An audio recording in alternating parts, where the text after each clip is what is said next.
Now when it comes to the Kabe, the main point that we try to communicate is the following. In Islam or in the Quran, God teaches that if all mankind and if all the jinn combine to sin and move away from God, then God doesn't lose one atom's worth of His kingdom.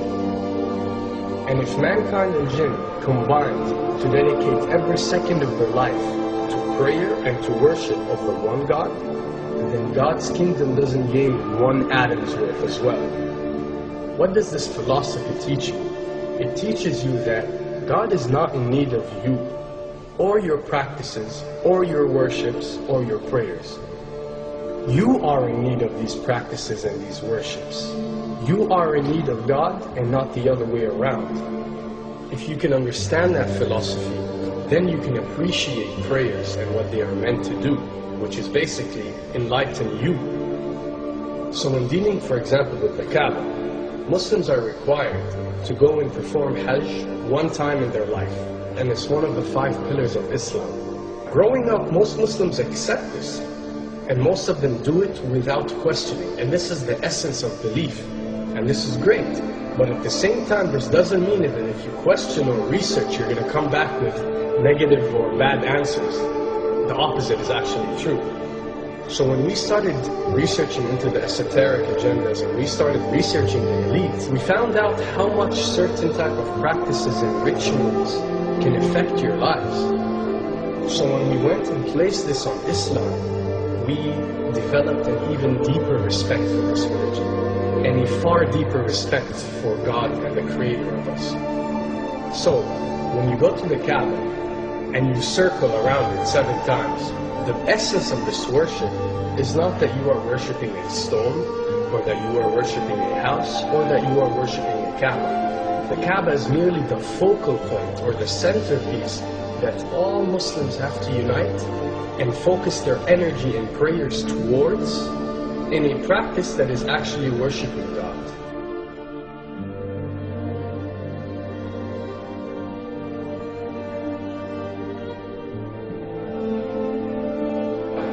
Now, going in circles counterclockwise does not break you away from time and space.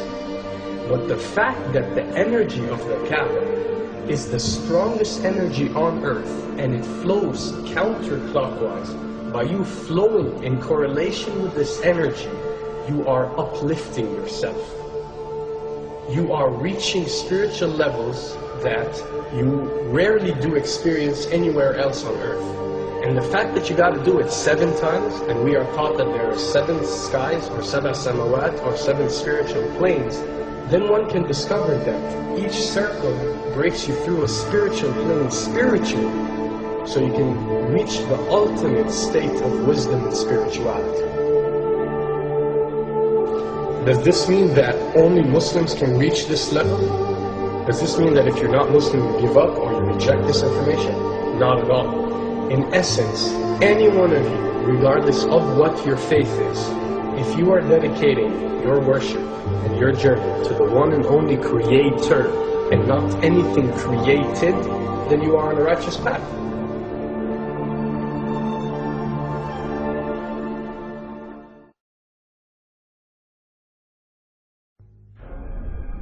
To begin with, the significance of 911.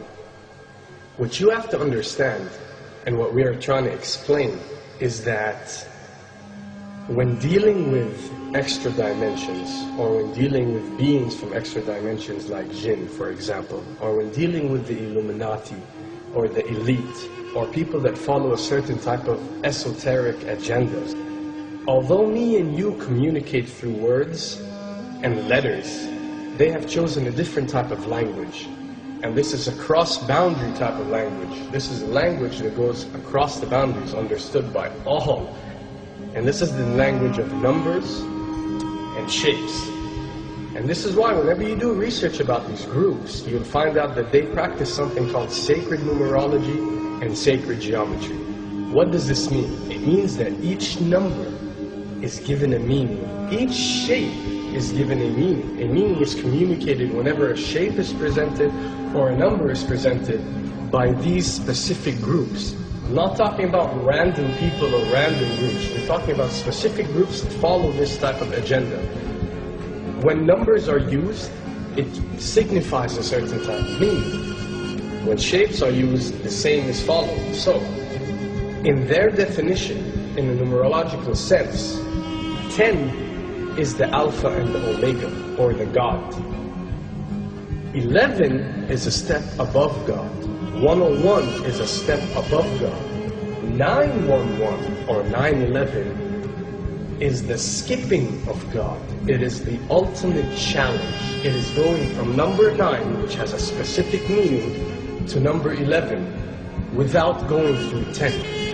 It's skipping God. So it's no coincidence that this event that we call 911 today took place on 911. It is the ultimate challenge. So now that we understood what 911 means, what other practice do we do that deals with 911? Calling a number whenever you are in an emergency. Now, creating an institution that helps people whenever they are in need of help and whenever they are experiencing an emergency is fine. There's nothing against it. There's no religion, there's no logical person on earth that will tell you this is wrong. But when you understand how sinister these elites are and the way they work on a level that's way beyond what you think. So the fact that when you're experiencing an emergency or when you are in need of help, you have to pick up a phone and dial 911, which is the ultimate numerological definition of skipping God, then you'll understand how these people work.